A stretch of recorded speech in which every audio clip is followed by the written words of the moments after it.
Chink An.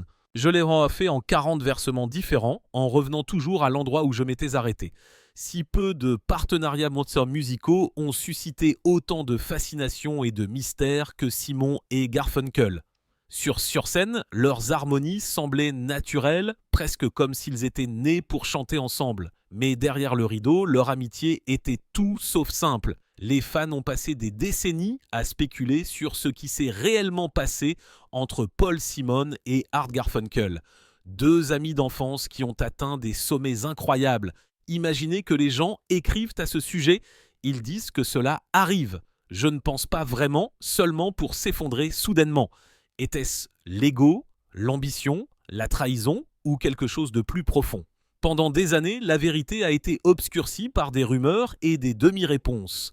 Aujourd'hui, plus que jamais, les raisons ultimes de leur séparation font l'objet d'une attention particulière et cela choquera l'ensemble de l'industrie. La carrière dynamique de Paul Simon, peu d'artistes de la musique moderne ont connu une carrière aussi dynamique, influente et durable que Paul Simon. Pendant plus de 6 décennies, il a navigué dans le paysage en constante évolution de l'industrie, créant des chansons qui sont devenues des pierres angulaires de la culture, tout en repoussant constamment les limites de ce que la musique populaire pouvait être. Son parcours n'est pas seulement une histoire de disques en tête des charts et d'éloges de la critique, mais aussi une histoire de réinvention, de controverses, de défis personnels et de résilience. Pour comprendre son histoire, il faut retracer la chronologie de sa carrière, de ses débuts d'adolescent à ses dernières entreprises créatives, tout en reconnaissant les triomphes et les revers qui l'ont façonné. La carrière de Paul Simon a commencé à la fin des années 1950 lorsqu'il s'est associé à son ami d'enfance Art Garfunkel sous le nom de Tom and Jerry entre 1957 et 1959. Quand j'ai commencé à écrire la chanson, elle s'appelait Here's to You, Mrs. Roosevelt. Le duo a connu un succès précoce avec son single Hey Schoolgirl qui s'est vendu à plus de 100 000 exemplaires. À une époque où le rock'n'roll s'enracinait dans la culture américaine, cette percée initiale a montré la capacité précoce de Simon à se connecter avec le public grâce à des mélodies entraînantes et une énergie juvénile. Bien qu'ils soient encore adolescents, Simon et Garfunkel avaient prouvé qu'ils avaient quelque chose de spécial, même si ce premier chapitre de leur collaboration ne durerait pas. En 1964, les deux se sont réunis, cette fois sous leur vrai nom, et ont signé avec Columbia Records. Ils ont sorti leur premier album Wednesday Morning, 3 sous AM, une collection de morceaux d'inspiration folk qui n'a pas eu d'impact majeur au début. Cependant, le renouveau folk des années 1960 prenait de l'ampleur et l'écriture de chansons de Simon a commencé à trouver une résonance plus profonde. Cette réunion a marqué le véritable début de Simon et Garfunkel en tant que force culturelle, une force qui allait définir une génération à travers des paroles poétiques et des harmonies envoûtantes. Même si Simon s'épanouissait au sein du duo, il a continué à explorer sa voie individuelle. En 1965, il sort son premier album solo, The Paul Simon Songbook, enregistré alors qu'il vivait en Angleterre. L'album contenait des versions précoces de chansons qui deviendraient plus tard des classiques avec Garfunkel, reflétant sa créativité inlassable et son désir de s'étendre au-delà du son établi du duo. Chunk 2, cette étape a démontré l'instinct de Simon à rechercher l'indépendance, préfigurant la carrière qui allait finalement se dérouler après la séparation de Simon et Garfunkel. En 1967, la renommée de Simon et Garfunkel avait grimpé en flèche, en partie grâce à l'utilisation importante de leur musique dans le film révolutionnaire Le Lauréat. Des chansons comme Mrs. Robinson et The Sound of Silence sont non seulement devenues d'énormes succès, mais aussi des symboles culturels d'une Amérique en pleine mutation. Pour Simon, cette période a consolidé sa réputation comme l'un des auteurs-compositeurs les plus perspicaces de sa génération, capable de saisir l'ambiance d'une époque avec clarté et profondeur. Le sommet de la carrière de Simon et Garfunkel est arrivé en 1970 avec la sortie de Bridge Over Troubled Water. L'album a été un triomphe commercial et critique, mais peu après son succès, le duo a annoncé sa séparation. Pour les fans, ce fut un choc, mais pour Simon, ce fut un tournant. il était prêt à se lancer dans une carrière qui lui permettrait une liberté créative totale. Et sa décision a marqué le début de l'une des carrières solo les plus remarquables de l'histoire de la musique. En 1972, Simon a sorti son album solo éponyme Paul Simon avec le tube Mother and Child Reunion. Cet album a mis en valeur sa volonté d'expérimenter divers styles musicaux, y compris le reggae, et il a prouvé qu'il pouvait réussir en dehors de son partenariat avec Garfunkel. Avec ce projet, Simon s'est imposé non seulement comme un auteur-compositeur, mais aussi comme un artiste solo qui n'avait pas peur de prendre des risques. Les ambitions créatives de Simon ont continué de s'étendre au-delà de la musique seule. En 1980, il a joué dans le film One Trick Pony, dont il a également écrit le scénario et la bande originale. Bien que le projet n'ait pas connu un succès commercial significatif, il a reflété la détermination de Simon à élargir sa gamme artistique. Cet effort a montré qu'il était prêt à relever des défis au-delà de l'écriture de chansons, même si les résultats n'étaient pas toujours largement accueillis. Un an plus tard, le 19 septembre 1941, Simon s'est réuni avec Garfunkel pour un concert historique à Central Park. L'événement a attiré des centaines de milliers de fans et a symbolisé le pouvoir durable de leur partenariat, même après des années de séparation. Pour beaucoup, c'était un rappel de la magie qu'ils créaient ensemble. Bien que la réunion se soit avérée temporaire, au milieu des années 1980, la carrière de Simon a pris un autre tournant audacieux. En 1985, il s'est rendu à Johannesburg pour enregistrer ce qui allait devenir l'album phare Graceland. Cette décision était controversée car elle s'est produite pendant le boycott culturel international de l'Afrique du Sud sous l'apartheid. Nombreux sont ceux qui ont critiqué Simon pour avoir enfreint le boycott, mais il a insisté sur le fait que sa collaboration avec des musiciens sud-africains était un effort pour mettre en lumière leur talent artistique. En 1986, Simon a sorti Graceland et il est devenu l'un des albums les plus acclamés de sa carrière. Mélangeant l'écriture de chansons occidentales avec des influences sud-africaines, il a été salué pour son originalité et sa richesse musicale. Malgré la controverse entourant sa création, l'album a été salué comme un chef-d'œuvre. L'année suivante, en 1987, Graceland a remporté le Grammy Award de l'album de l'année et Simon a été retiré de la liste noire des Nations Unies, signalant une résolution des tensions qui avaient entouré sa production. Simon a continué à étendre ses influences mondiales avec son album de 1990, The Rhythm of the Saints, qui incorporait des rythmes brésiliens et africains. La même année, Simon et Garfunkel ont été intronisés au Rock and Roll Hall of Fame. Chunk 3, une reconnaissance de leur impact durable en tant que duo. La capacité de Simon à se réinventer tout en honorant ses racines est devenue l'une de ses qualités déterminantes. En 2007, Simon est devenu le premier récipiendaire du prix Gershwin de la Bibliothèque du Congrès pour la chanson populaire, un honneur qui célébrait sa capacité à fusionner l'art et la signification culturelle. Sa carrière avait atteint un stade où son héritage était non seulement assuré, mais célébré au plus haut niveau de reconnaissance.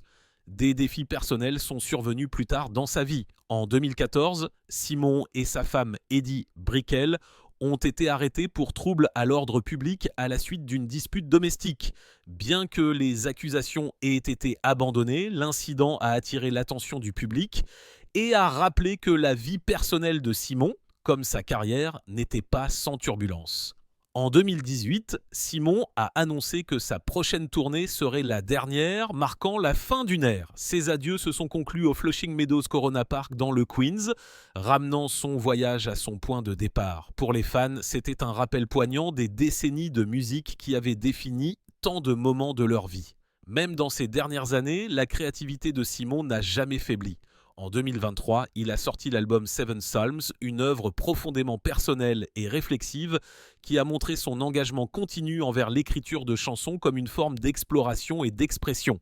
En 2024, il a parlé aux Guardian de son processus créatif et de ses difficultés avec la perte auditive, offrant des réflexions candides sur les défis du vieillissement, tout en continuant à créer de l'art. Les plus grandes controverses de Paul Simon.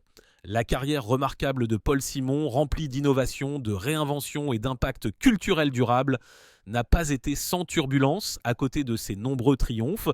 Il y a des moments qui ont suscité de vives critiques, de la déception ou des manchettes indésirables. Ces controverses offrent une autre dimension à son héritage, montrant que même les artistes les plus célébrés rencontrent des défis qui mettent à l'épreuve leur image publique et leur résilience personnelle. Des différents politiques qui ont agité des débats internationaux aux projets artistiques qui ont échoué et aux incidents personnels qui ont fait les choux gras des tabloïds, le parcours de Simon révèle la complexité de maintenir une carrière au plus haut niveau de la célébrité. L'une des controverses les plus marquantes de la carrière de Simon s'est produite lors de l'enregistrement de Graceland en 1985 et 1986. À l'époque, l'Afrique du Sud était sous le régime brutal de l'apartheid et la communauté internationale avait établi un boycott culturel approuvé par les Nations Unies.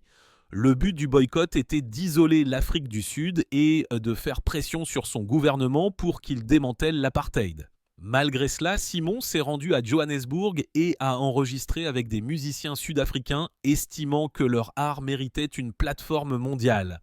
Sa décision a immédiatement suscité des réactions négatives.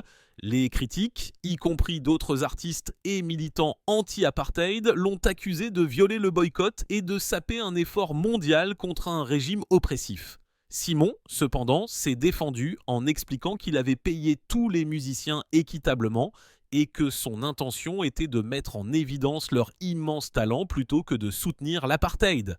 Bien que beaucoup aient admiré la musique qui en a résulté, ces actions ont été perçues par d'autres comme un faux pas politique. Les retombées ont été importantes.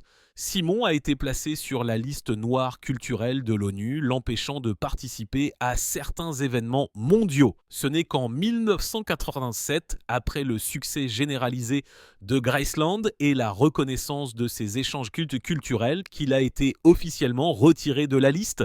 Cet épisode a mis en évidence l'intersection de l'art et de la politique, montrant comment les décisions créatives peuvent parfois avoir de lourdes conséquences politiques. Chunk 4. Plus d'une décennie plus tard, Simon a fait face à une autre controverse. Cette fois dans le monde du théâtre, en 1998, il s'est lancé dans un projet ambitieux appelé The Cape Man, une comédie musicale de Broadway coécrite avec le lauréat du prix Nobel Derek Walcott. La comédie musicale était basée sur l'histoire vraie de Salvador Agron, un membre de gang portoricain condamné pour meurtre dans les années 1950, qui était plus tard connu sous le nom de Cape Man. Simon a consacré une énergie immense au projet, écrivant à la fois la musique et les paroles, dans l'espoir de mélanger la musique populaire avec la narration théâtrale. Cependant, les résultats ont été désastreux. Les critiques ont démoli la comédie musicale pour son exécution inégale et le public n'a pas réussi à se connecter avec son sujet sombre.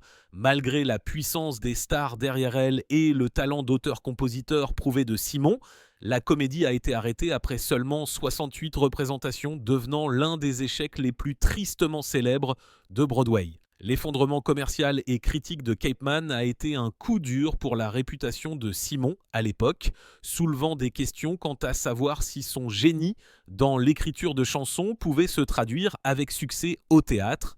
Bien que le projet ait démontré sa volonté de prendre des risques, il a également souligné que l'ambition ne garantit pas toujours le succès. Même en dehors du domaine professionnel, Simon s'est retrouvé sous les projecteurs pour des raisons qu'il aurait probablement préféré éviter. En 2014, lui et sa femme, Eddie Brickell, ont été arrêtés à la suite d'une dispute domestique à leur domicile du Connecticut. La nouvelle de l'arrestation s'est rapidement répandue, surprenant les fans qui associaient davantage Simon à ses douces chansons qu'à un scandale personnel. Les deux ont été libérés peu de temps après et les accusations ont finalement été abandonnées. Mais l'incident a attiré l'attention des médias et a suscité la curiosité du public au sujet de la vie privée du couple. Bien que l'affaire ait été mineure par rapport à l'ampleur de ses controverses antérieures, elle a néanmoins rappelé que la célébrité magnifie souvent même les affaires personnelles, les plaçant sous le regard du public. Pour Simon, ce fut un épisode qui a ajouté une note de bas de page inconfortable à ses dernières années autrement célébrées. La vie d'Art Garfunkel dans la musique et la perte. L'histoire d'Art Garfunkel est une histoire d'harmonie, d'art, de résilience et de réinvention. Sa carrière a été liée à celle de Paul Simon depuis le tout début. Pourtant, son propre parcours révèle un homme qui a cherché à équilibrer la gloire, l'expression personnelle et les épreuves, tout en laissant derrière lui une œuvre qui se suffit à elle-même. Pour comprendre la place de Garfunkel dans l'histoire de la musique, il faut examiner de près les moments clés qui ont façonné sa carrière. De ses débuts d'adolescent à ses réflexions les plus récentes sur la créativité et le vieillissement. Sa chronologie ne concerne pas seulement le succès et l'acclamation, mais aussi les luttes et les pertes personnelles qui ont défini l'homme derrière la voix incomparable. Entre 1967 et 1939, Garfunkel a d'abord attiré l'attention en tant que membre de Tom and Jerry, le groupe d'adolescents qu'il a formé avec son ami d'enfance Paul Simon. Ensemble, ils ont sorti Hey Schoolgirl, un single entraînant qui s'est vendu à plus de 100 000 exemplaires. À une époque où le rock'n'roll commençait tout juste à remodeler le paysage culturel, ce succès précoce était remarquable pour deux jeunes hommes du Queens. Il laissait entrevoir le potentiel que les deux possédaient et jetait les bases d'une collaboration qui allait plus tard changer le visage de la musique populaire. Bien que Tom and Jerry n'ait été qu'un chapitre éphémère, il a marqué le début d'un partenariat qui allait définir une grande partie de la carrière de Garfunkel. Ce partenariat a atteint son apogée entre 1962 et 1970 lorsque Simon et Garfunkel sont devenus l'un des duos les plus emblématiques de tous les temps. Chunk 5. Ensemble, ils ont sorti une série d'albums phares dont Wednesday Morning, 3 OVSM, Sounds of Silence, Parsley, Sage, Rosemary, On Time, Bookends et Bridge Over Troubled Water qui a défini l'ère.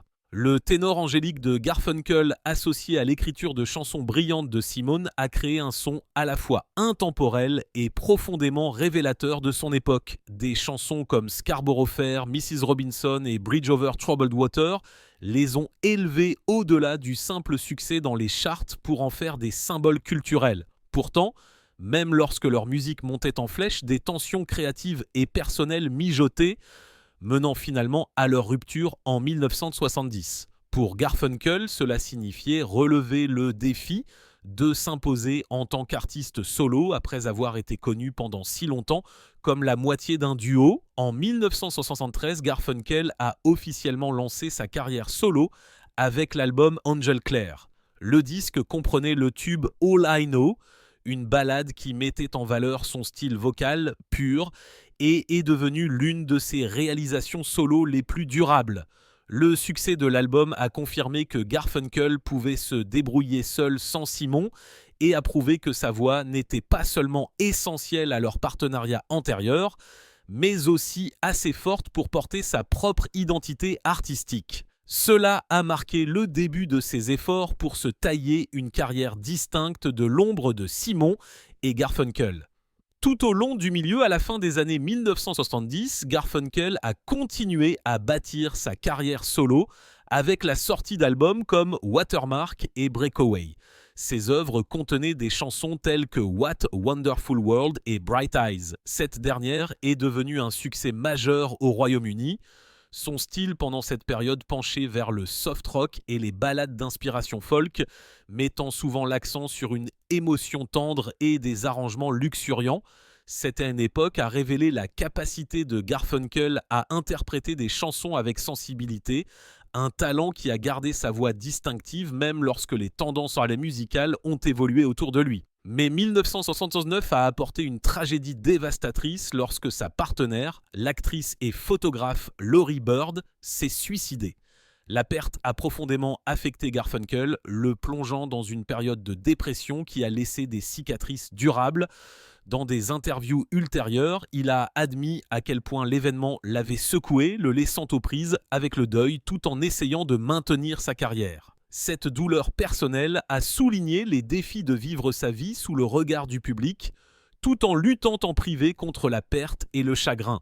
Malgré son chagrin, Garfunkel a persévéré.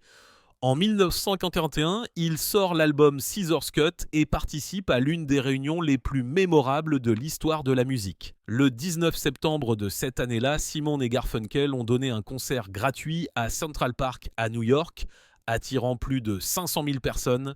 L'événement a réaffirmé le pouvoir durable de leur partenariat, rappelant au monde la magie unique créée lorsque leurs voix se sont unies.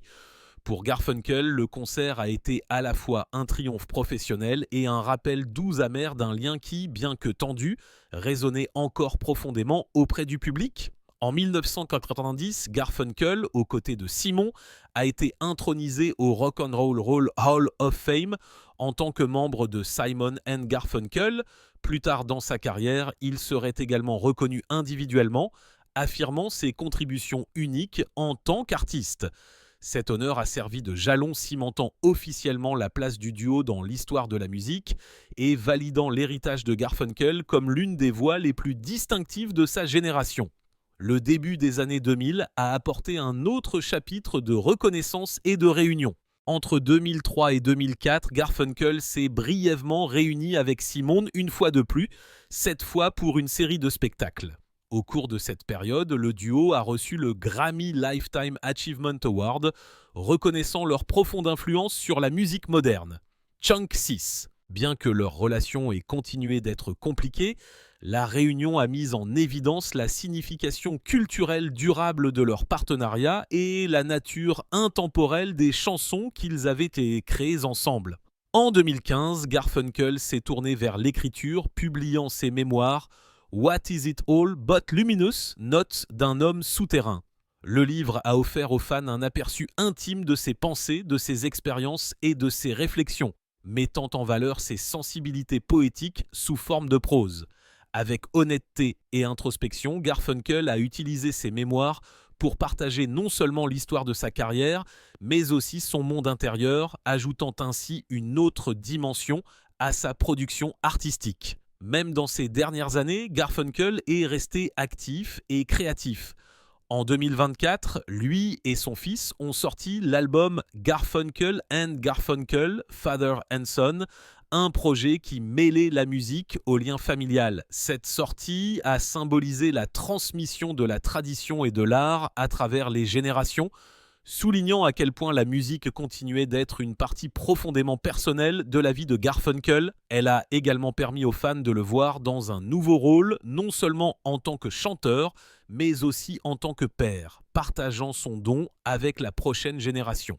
En 2025, Garfunkel réfléchissait toujours à son parcours. Dans une interview accordée au Guardian, il a parlé ouvertement de son processus créatif et de son expérience de la perte auditive tout en précisant qu'il n'avait jamais dit qu'il prenait sa retraite. Ses paroles ont souligné sa passion durable pour la musique et la créativité. Même face au défi du vieillissement, c'était un rappel qu'au fond, Garfunkel restait un artiste dévoué à l'expression, à la connexion et à la chanson. Les problèmes et les défis de la vie d'Art. L'histoire d'Art Garfunkel est une histoire de grande musique, d'émotions profondes et de luttes personnelles qui ont façonné sa vie et sa carrière.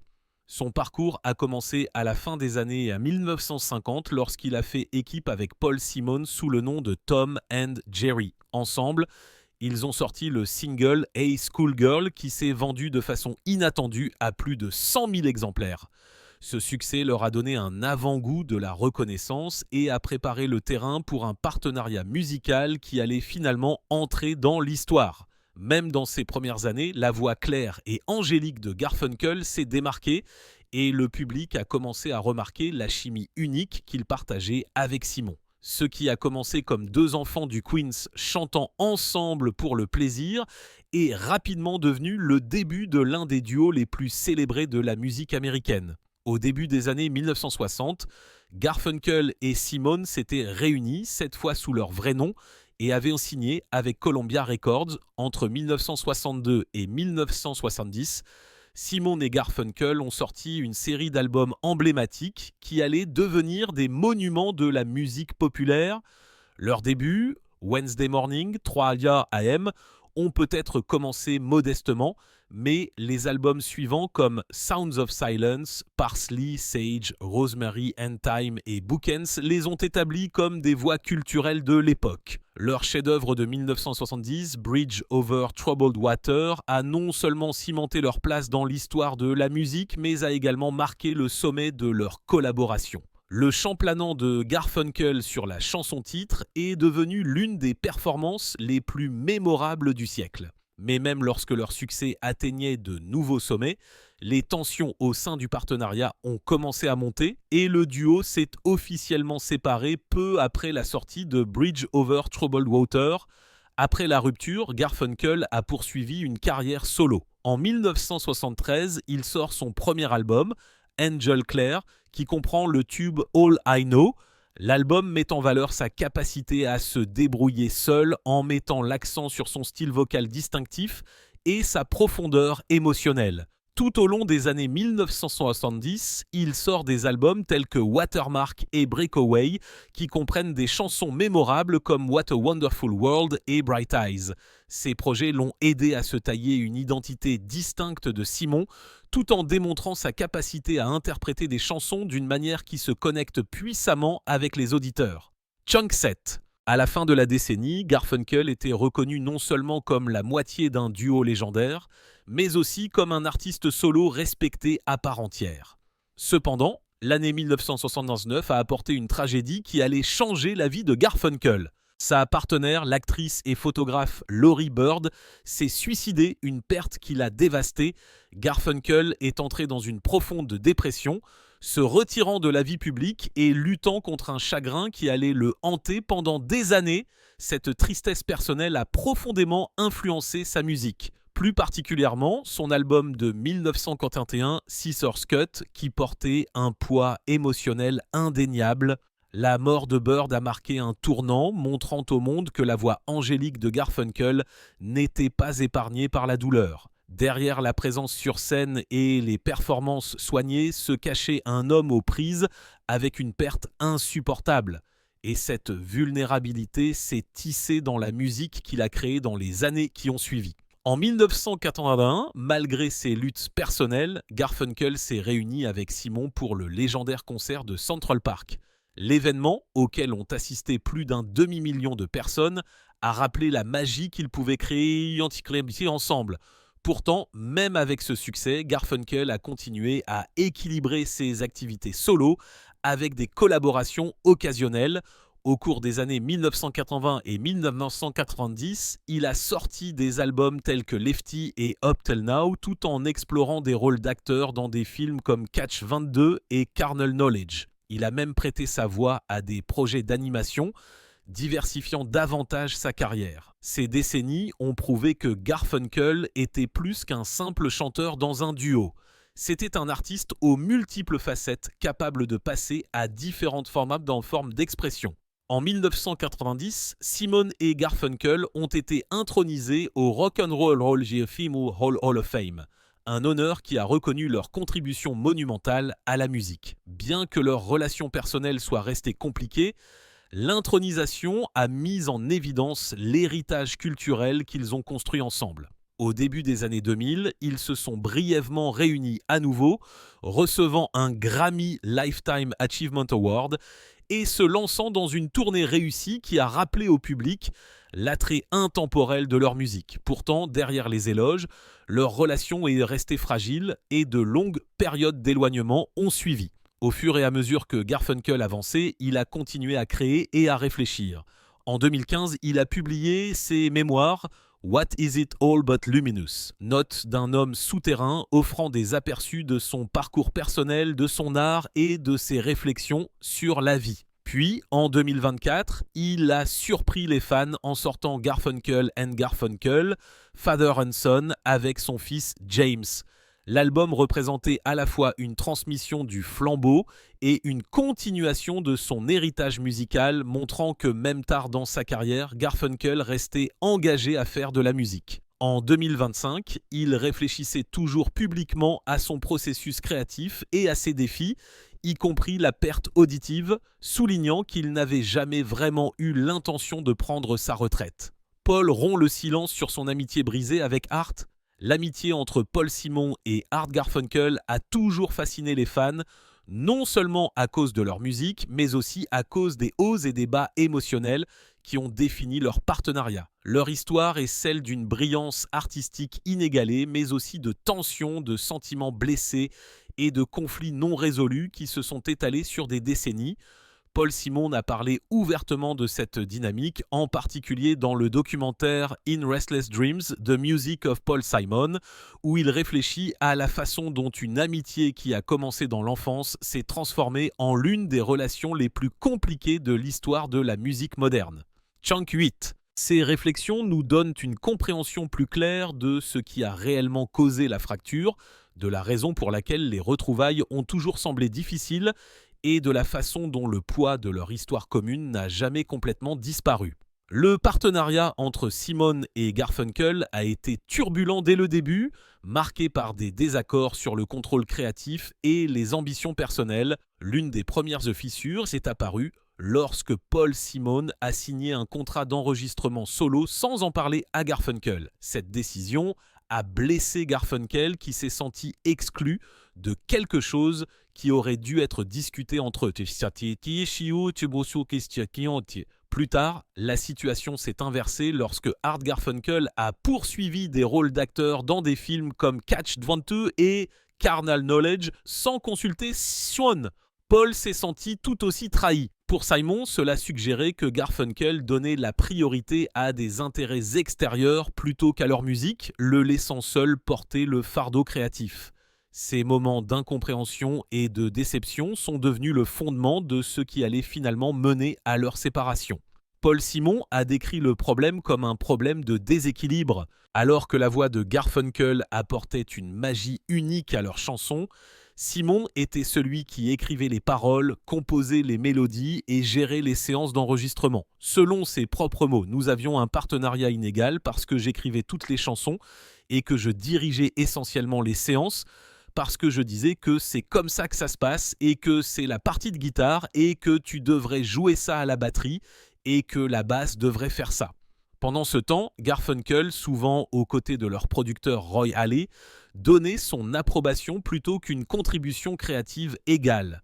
Simon admet que cette répartition inégale des responsabilités a créé une tension sous-jacente et qu'avec le temps, le ressentiment a grandi. Le tournant, cependant, est survenu lors de la création de leur 5e et dernier album studio, Bridge Over Troubled Water. Garfunkel a accepté un rôle dans le film Catch 22. Alors que Simon était encore en train d'écrire des chansons pour l'album, Simon se souvient clairement du moment. Garfunkel a suggéré qu'il fasse des films pendant 6 mois, puis qu'il revienne enregistrer de nouveaux morceaux. Pour Simon, c'était inacceptable. « Ouais, en fait non, cela ne va pas arriver, je ne vais pas faire ça », se souvient-il avoir pensé. Pour lui, leur relation avait toujours été une relation de collaboration où les idées étaient échangées en temps réel, comme l'a expliqué Simon. Ce n'était pas comme s'il était revenu et avait dit « Quelle est la collection de nouvelles chansons que tu as écrites au cours de ces 6 derniers mois ?» Pendant que j'écrivais une chanson, je disais « Et qu'est-ce que tu penses de ça ?» La chose principale qui nous intéressait, nous la partagions. L'absence de Garfunkel pendant une période créative aussi cruciale a été perçue comme une trahison, rompant la proximité qui les avait autrefois définis. Simon a admis que jusqu'à Bridge Over Troubled Water, lui et Garfunkel étaient non seulement des partenaires, mais aussi les meilleurs amis. Nous étions vraiment les meilleurs amis jusqu'à Bridge Over Troubled Water, dit Simon dans le documentaire. Mais après cela, il n'y a pas eu l'harmonie de l'amitié qui a été brisée. L'album même qui est devenu leur plus grand succès est aussi celui qui a mis fin à leur partenariat. Ce paradoxe de leur plus haute réalisation artistique coïncidant avec l'effondrement de leur relation était resté l'une des caractéristiques déterminantes de leur histoire. Chunk 9. Même après la séparation en 1970, la complexité émotionnelle n'a jamais disparu. En fait, elle s'est souvent manifestée publiquement. Au fil des ans, Garfunkel a exprimé sa frustration, parfois brutalement. Il a traité Simon d'idiot et de crétin pour avoir abandonné leur succès. Des remarques qui ont révélé à quel point les blessures étaient encore vives. Pendant ce temps, Simon lui-même s'est débattu avec les sentiments compliqués d'être à la fois la force créatrice motrice et celui qui était souvent éclipsé par la voix d'or de Garfunkel. Il se souvient avoir interprété Bridge over Troubled Water en direct, une chanson qu'il avait écrite, et avoir regardé le public se lever d'un bond pour applaudir le chant de Garfunkel. Sa pensée immédiate a été « J'ai écrit cette chanson ». Pour Simon, des moments comme celui-ci ont souligné le déséquilibre qu'il avait toujours ressenti, un homme recevant les projecteurs tandis que l'autre portait silencieusement le poids de l'écriture des chansons. Ces tensions n'étaient pas seulement professionnelles, mais aussi profondément personnelles.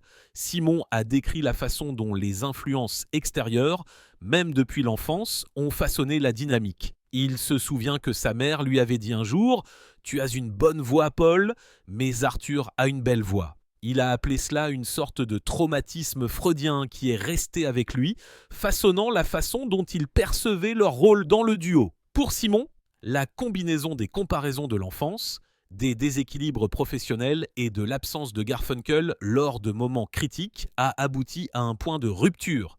Comme il l'a dit dans In Restless Dreams, c'est mon plus vieil ami et nous avons connu l'anonymat puis une grande renommée et un grand succès.